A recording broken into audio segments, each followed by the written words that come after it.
जिसने उत्तर प्रदेश को उत्तम प्रदेश बनाया, उसका तुलना औरंगजेब और बाबर से किया जाएगा। कहीं न कहीं से ये एक बहुत बड़ी साजिश है। तो ये वंदे मातरम से समस्या क्यों होती है? मैं बबलू खान कहता हूं वंदे मातरम, मैं बबलू खान कहता हूं भारत माता की जय, मैं बबलू खान कहता हूं जय श्री राम। पार्टी कहती है कि हमने सरयू को साफ करवाया, हमने अयोध्या को चमकाया। सरयू को उन्होंने कार सेवकों के लाशों से पाटा था। और रही बात सड़कों चमकाने की, भाजपा जो है वो एक निश्चित वर्ग को टारगेट करके जो उनका बुलडोजर एक्शन होता है, जो समाजवादी को अपना खून दे करके सत्ता में लाए थे, उनके पास छत नहीं था। आज भारतीय जनता पार्टी तो कह रहे मुस्लिम भाइयों का नाम काट के उनको जबरदस्त। जाए दियो भाई, अब उनके बात न करो, कितना बड़ा मुस्लिम का दुश्मन। नमस्कार, आप देख रहे हैं शाइनिंग इंडिया और मैं हूं आपके साथ शिवांश मिश्रा। इस वक्त हम मौजूद हैं मिर्जापुर माफी में श्री राम लला के मंदिर का समर्थन करने वाले बबलू खान जी के साथ, जिन्होंने श्री राम लला के मंदिर को बनाने के लिए हजारों मुसलमानों के साथ उनके समर्थन में रैली निकाली, प्रदर्शन किया। तो आज वर्तमान में भी कुछ ऐसी परिस्थिति है जिसमें उत्तर प्रदेश के मुख्यमंत्री, जिन्होंने राम मंदिर बनवाने का काम किया, उनकी तुलना औरंगजेब बाबर से की जा रही है, जिसने राम मंदिर को तुड़वाकर वहां बाबरी मस्जिद बनवाई। तो इनसे जानने की कोशिश करेंगे कि अयोध्या में लोग इसके बारे में क्या सोच रहे हैं, ऐसे व्यक्ति की तुलना ऐसे व्यक्ति से करने में। योगी आदित्यनाथ जी की तुलना शंकराचार्य अभिमुक्तेश्वरानंद सरस्वती ने औरंगजेब और बाबर से की है। ये कहां तक सही है? पहली बात तो आपने शंकराचार्य जो कहा है, मैंने सुना है कि वो शंकराचार्य नहीं है। हाँ, एक संत है, संत का मैं सम्मान करता हूं। और जो उन्होंने ऐसे ही भाषा का प्रयोग किया है, ये बताइए, जिसने उत्तर प्रदेश को उत्तम प्रदेश बनाया, उसका तुलना औरंगजेब और बाबर से किया जाएगा? मैं इसकी घोर निंदा करता हूं। संत समाज है, मैं उनकी इज्जत सम्मान भी करता हूं, लेकिन ऐसे शब्दों का इस्तेमाल ना करें जो कि देश के जनता की भावनाओं को नुकसान पहुंचे। तो कहीं न कहीं से वो संत कम, हमको लगता है राजनेता ज्यादा बनने का प्रयास कर रहे हैं। अगर नेता ही उनको बनना है तो खुलकर, जैसे योगी जी उनके गुरु राजनीति में थे, योगी जी भी राजनीति में है, तो वो भी खुलकर राजनीति में आ जाए। और नहीं तो तमाम ऐसे संत समाज हैं जो कोई परेशानियां होती हैं तो निचले स्तर पे आकर आंदोलन करते हैं, अपनी बातों को रखते हैं, अपनी मांग करते हैं। इसी मांग को रखें। अगर सरकार उनकी मांगों को उचित समझेगी, जरूर पूरा करेगी। और इस तरीके से गलत बयानबाजी, यही महाराज जी जिनको आप शंकराचार्य कर रहे हैं, यही महाराज जी कुंभ में एक बार किसी तरह से वहां भगदड़ हो गया था, तो कुछ जानें चली गई थी। तो ये पूरी तरह से सरकार के विरोध में थे, योगी जी का इस्तीफा मांग रहे थे। और आज यही स्नान सबके लिए एक होता है, श्रद्धा होता है, स्नान करने जाइए। जिस तरीके बड़े बड़े मैंने देखा है संत समाज जा रहे हैं, जगत गुरु जा रहे हैं स्नान करने, तो ये क्या, ये सब बखेड़ा खड़ा करने के लिए फौज लेकर के अपने आप को एक दिखावा करते हुए स्नान होता है। अगर कल को कोई हादसा हो जाता या इनकी वजह से अगर भगदड़ हो जाती, पूरा प्रशासन वहां का मैं देखा हूं परेशान था, अगर कोई घटना घटित हो जाती तो फिर ये कहते कि योगी जी इस्तीफा दे दे। राजनीति ना करें महाराज जी, और ऐसा नहीं करना चाहिए। देखिए, देश आगे बढ़ रहा है तो देश को आगे बढ़ाने में पूरी तरह से इनको भी मदद करना चाहिए और राजनीति से इनको दूर रहना चाहिए। संत समाज या हमारे आलिम मौलवी हो, मौलाना हो, वो लोग और ऐसे लोग अगर राजनीति में आते हैं तो कहीं से शोभा नहीं देता है, कहीं न कहीं से ये एक बहुत बड़ी साजिश है। अच्छा, इनको लोग कांग्रेस या समाजवादी पार्टी का एजेंट भी कह रहे हैं। योगी जी ने इनको काल नैमी तक बोला हुआ है। मतलब उन्होंने एक बोला है कि कई लोग ऐसे हैं जो सनातन का चोला पहन के ऐसे कालनेमी घूम रहे हैं, जो सनातन का चोला पहन के सनातन को खत्म करने की कोशिश कर रहे हैं, उस पर आक्षेप लगा रहे हैं। मानता हूं, हो सकता है कि ये हिंदुत्व को गुमराह करने का काम हो रहा हो। और मैंने कांग्रेस को भी देखा है, यानी कई दल को हमने देखा है, और मैंने देखा पूरी तरह से जिस तरीके से भारतीय जनता पार्टी आजादी के बाद से हमने देखा है, जो निचले स्तर तक पूरी तरह से काम कर रही है। आज देख लीजिए, पूरी अयोध्या को अयोध्या बना दिया। आज पूरी दुनिया से लोग अयोध्या में आते हैं तो हम लोगों को भी नाज होता है कि अयोध्या हमारा संवर गया है और दुनिया के कोने कोने से लोग आ रहे हैं। तो कहीं न कहीं से हम सभी का सम्मान बढ़ रहा है। और मैंने बहुत सरकारें देखी हैं, वो गंदगी थी। जाके राम जी की पैड़ी देख लीजिए, राम की पैड़ी देखिए आज वहां पे एक पिकनिक पॉइंट बन चुका है। वही राम की पैड़ी मैंने पहले भी देखा था। वहां पे मछुआरे मछली मारा करते थे। दुनिया भर की गंदगी थी। तो सरकार किसकी थी? वो बीजेपी की सरकार नहीं थी, वो कांग्रेस की सरकार में थी, सपा के सरकार में थी, मैंने देखा है। तो इस तरीके से कतई लोग सरकार को न बदनाम करें। सरकार जो काम कर रही है वो पूरी तरह से जनता, 22 करोड़ जनता उसको जान रही है। अगर कोई विरोध कर रहा है तो वही लोग कर रहे हैं जो सरकारी चोला, विपक्ष के लोग जो अदर सरकार के चोला पहने हुए हैं, तो वो उसी में कैटेगरी में हमको लग रहा है ये पूज्य मानदवी आ रहे हैं। वो कह रहे हैं, समाजवादी पार्टी कहती है कि हमने सरयू को साफ करवाया, हमने अयोध्या को चमकाया था। ऐसा है क्या? नहीं, सरयू को उन्होंने नहीं साफ करवाया था, अयोध्या को उन्होंने नहीं चमकाया था। सरयू को उन्होंने कार सेवकों के लाशों से पाटा था। और रही बात सड़कों चमकाने की, तो खून से लाल, बिल्कुल खून से लथपथ चमक रहा था, ऐसे सड़क चमकी थी उनके सरकार में। और सरयू साफ नहीं हुई थी, सरयू को लाशों से पाट दिया गया था। यही हुआ था उनके सरकार में।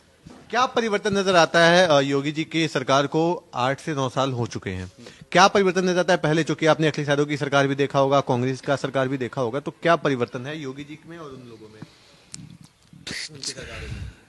हम परिवर्तन क्या बताएं, जमीन आसमान का फर्क है।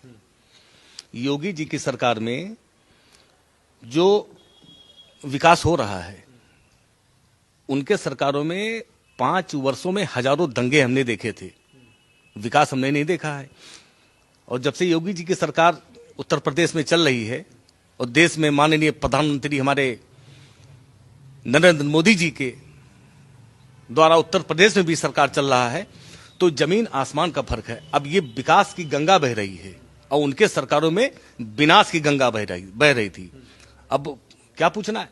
कोई ऐसा समाज नहीं है, चाहे वो हिंदू हो, चाहे वो मुस्लिम हो, चाहे वो सिख हो, चाहे ईसाई हो, जितने भी बेचारे गरीब हैं, उन सबको लाभ जो ये सरकार, भारतीय जनता पार्टी की सरकार जो दे रही है, ये कभी किसी ने ना दिया था। और आप जाकर के ग्राउंड लेवल पर पता कर लीजिए, ग्राउंड लेवल पर जाकर के गरीबों से पूछिए, उनके दिलों से दुआ निकलता सरकार के लिए। क्या बात कर रहे हैं अखिलेश यादव जी? MY समीकरण की बात करते हैं कि मुस्लिम हमारा कोर वोटर है, हमारे साथ रहता है हमेशा, उनको हम फायदा देते हैं, उनके लिए हम सब कुछ करते हैं। देखिए, वाई को ही जोड़ लें, यम को भूल जाएं। यम जो है ये पूरी तरह से समझ चुका था। यम ने इस बार ठाना है, मैं पहले भी कह चुका था और आज भी कह रहा हूं, यम ने पूरी तरह से ठाना है कि समाजवादी को समाजवादी बना देना है। ये बबलू खान का ही घोंसला था, अब पूरी तरह से समाजवादी बन चुकी है। यही 27 में देख लीजिएगा। यम को जहां जाना था वो पहुंच चुका है। लोग कह रहे हैं कि भाजपा जो है वो एक निश्चित वर्ग को टारगेट करके, जो उनका बुलडोजर एक्शन होता है वो होता है, जो इनकाउंटर एक्शन होता है सारा एक वर्ग को टारगेट करके होता है। कौन सा एक वर्ग है, जरा हमको चिन्हित करके बताइए। जितने गुंडे माफिए थे वो कोई भी वर्ग का हो, वो चाहे हिंदू हो, चाहे मुस्लिम हो, चाहे ठाकुर हो, चाहे ब्राह्मण हो, सब जो भी गलत था उसके खिलाफ कार्रवाई हुई है। इस पे अगर कोई जात का नाम ले रहा हो तो ये कतई गलत है। तो ये जात का नाम लेकर के ये मुस्लिम को खुश करना चाहते हैं, जो कि मुस्लिम पूरी तरह से समझदार है। अभी मैं तो तमाम ऐसे सोशल मीडिया पे देखता रहता हूं, तमाम ऐसे मुस्लिम कहते हैं जिस तरीके से समाजवादी पार्टी में हमारे मुसलमानों का शोषण हुआ था, भारतीय जनता पार्टी का दर्द दिखाते हुए हम लोगों से सत्ता हासिल करते थे। आज वही भारतीय जनता पार्टी 2 साल से 2 बार सरकार में आती है उत्तर प्रदेश में, कहां मुसलमानों को कोई नुकसान हुआ है? कतई नहीं हुआ है। जिसने गलत किया है उसको सरकार नहीं छोड़ी, और जिसने नहीं गलत किया है सरकार ने कभी जात का भेदभाव ना करते हुए उसके घर तक उसका लाभ पहुंचाई है। क्या लाभ मिलता है मुसलमानों को? भाई देखिए, जिसके सर पे छत नहीं था, जो समाजवादी को अपना खून दे करके सत्ता में लाए थे, उनके पास छत नहीं था। आज भारतीय जनता पार्टी की सरकार आते ही उनके सबके सर के नीचे छत हो गया है, जो कि हमेशा भारतीय जनता पार्टी की डर दिखाती थी समाजवादी पार्टी। मुसलमान बेचारा डर था, अब वो डर से बाहर निकल चुका है और पूरी तरह से भारतीय जनता पार्टी की सरकार से मुस्लिम समाज पूरा लाभ ले रहा है और हर समाज लाभ ले रहा है। और मुसलमान की बात बता रहा हूं, ये कभी गद्दारी नहीं करता है। अगर मुसलमान के साथ आपने इतना किया है तो बढ़ चढ़ करके आपके साथ पलटकर उतना करेगा। तो इसका जो मुसलमानों को लाभ मिला है पूरी तरह से 2027 में मुसलमान उसको उसका भरपाई करेगा। अखिलेश यादव जी कह रहे हैं कि SIR के थ्रू मुसलमानों का या हमारे कोर वोटर जो PDA की बात करते हैं, एमओआई समीकरण की बात करते हैं, उनका वोट काटा जा रहा है, उनका नाम काटा जा रहा है SIR के थ्रू। हमारे गांव में सैकड़ों मुसलमान हैं। हमने तो पता लगाया कि सबके सब जाइए, SIR के तहत सबका अपना वोटर लिस्ट में नाम है। SIR उनके लिए है जो इन लोग समाजवादी के लोग या ममता बनर्जी हो गई बंगाल में, ऐसे घुसपैठी को अंदर ला करके और वोटर लिस्ट पे उनका नाम चढ़वा करके वो सत्ता हासिल किया करते थे। यहाँ के मुसलमान नहीं, जो हमारे देश का मुस्लिम है, SIR का मतलब है ये छन्नी, पूरी तरह से छन्नी लगा करके और अपने देश के मुसलमानों को छांट के इधर कर लिया जा रहा है। जो नहीं है उन गंदगी को अपने देश से बाहर भेजा जाएगा, वही SIR है। ये अखिलेश यादव गलत कह रहे हैं तो मैं इसका मैं नहीं मानने वाला हूं, ना तो हमारे देश का कोई मुस्लिम मानेगा। वो सब जान रहे हैं कि अखिलेश यादव जी इसका चापलूसी कर रहे हैं और SIR के तहत अब इसका ममता बनर्जी का भी नुकसान हो रहा है और जो यहाँ घुसपैठी उत्तर प्रदेश में थे जिनका वोट बना था वो अखिलेश यादव को फायदा हो रहा था, उनका अखिलेश यादव का भी नुकसान हो रहा है, इसलिए वो विरोध कर रहे हैं। वो कह रहे हैं हमारे मुस्लिम भाइयों का ऐसा है कि तो नाम काट के भी जो भी ये लोग जो निकल रहे थे, लखनऊ में जो कैंप बना था हर जगह मुस्लिम ही थे, तो कह रहे हैं मुस्लिम भाइयों का नाम काट के उनको जबरदस्ती यहाँ से पलायन करने पर मजबूर किया जाए दियो भाई, बहुत ज्यादा मुस्लिम हितैषी नहीं हुए, अब उनके बात ना करो। कितना बड़ा मुस्लिम का दुश्मन है मुस्लिम समझ चुका है। अपने उनकी सरकार बनती है तो मुस्लिमों का नरसंहार करवाते हैं वो, और मुस्लिम की हितैषी बात करते हैं। बिल्कुल, ये क्या कहते हैं, कहां नहीं दंगा हुआ है बताइए, कहां नहीं दंगा हुआ है। कौन आया हो नाम जहां पूरा एकदम आज भी तंबू कनात लगाए बैठे हैं। मुजफ्फरनगर आज भी नहीं उभरा है। तो किसके सरकार में हुआ है? मुजफ्फरनगर किसके सरकार में हुआ? ऐसे तमाम ऐसे मुजफ्फरनगर जैसे तमाम ऐसे जिले हैं जहां पर नरसंहार हुआ है, पूरी तरह से मुसलमान काटे गए हैं। कौन काटा है? इन्हें सब कटवाई ने। अखिलेश यादव कह रहे हम जीतेंगे तो 40,000 रुपए देंगे। अरे कहां से ली हैं 40,000? उनके बैग पीछे चला जाओ, उनके पिताजी पहले मास्टर थे और मुसलमानों ने उनको नेता बनाया, तो वो कहां से 40,000 रुपए देंगे भैया? सरकार जो चलाता है वो क्या पैसा पैदा करता है देने के लिए? कहीं ना कहीं घोटाला किए होंगे तब देंगे। ये देने की घोषणा करते हैं, झूठ बोल रहे हैं, कुछ नहीं देंगे। ये मुसलमानों का खून चूसेंगे। ये मदनी जी जो हैं वो कहते हैं कि ये देश उससे चलेगा, कुरान से चलेगा। मुफ्ती जी कहते हैं कि हम शरिया कानून लागू करवाएंगे, उससे ये देश चलेगा। देखिए, वो हमारे हजरत हैं, मैं बहुत ज्यादा उनके बारे में जवाब तो नहीं दूंगा, लेकिन मैं आपके चैनल के माध्यम से ये जरूर कहना चाहूंगा, देखिए ये देश संविधान से चलेगा।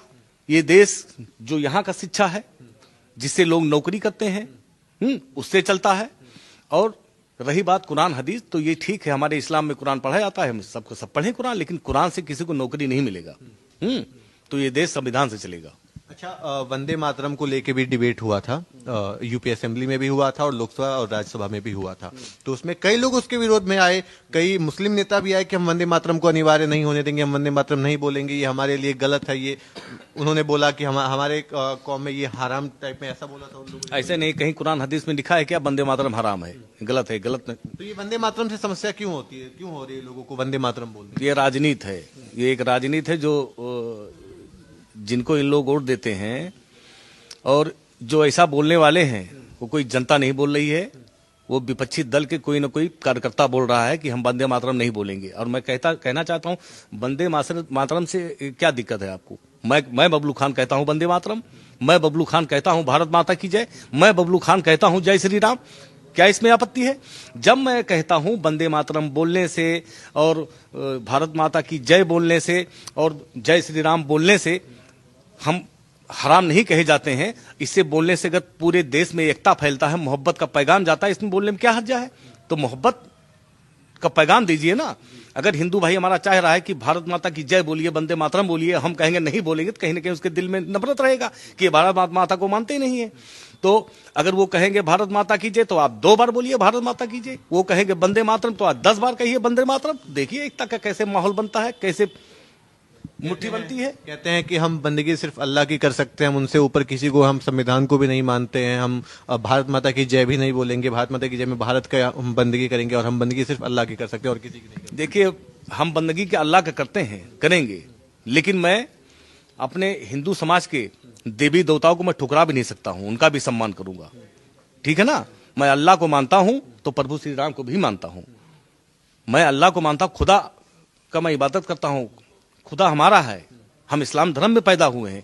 खुदा ये नहीं बताता है कि आप किसी के धर्म के साथ खिलवाड़ करिए। हम इबादत करते हुए, खुदा की इबादत करते हुए मैं जय श्री राम बोलूंगा, मैं वंदे मातरम बोलूंगा, नारे तकबीर अल्लाह अकबर भी कहूंगा और वंदे मातरम जय श्री राम भी कहूंगा। क्योंकि ये भारत देश है, ये खूबसूरत एकता का देश है, तो मैं एकता को कुत्ते भी करने नहीं दूंगा।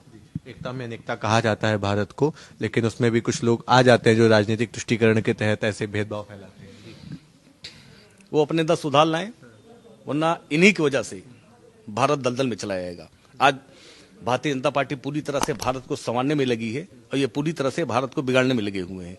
तो इनके इस भाषा से कहीं न कहीं आतंकवाद को बढ़ावा देता है और कहीं न कहीं दुश्मन को हमारे देश में घुसने का मौका मिलता है। अच्छा, फिर से हम चलते हैं पुराने समय में। अखिलेश यादव जी कह रहे हैं कि वर्तमान समय में सरकार उत्तर प्रदेश में गुंडा राज स्थापित कर रही है। गुंडा राज पूरी तरह से खत्म हो गया है। गुंडा राज स्थापित थी और ये अखिलेश की सरकार में थी।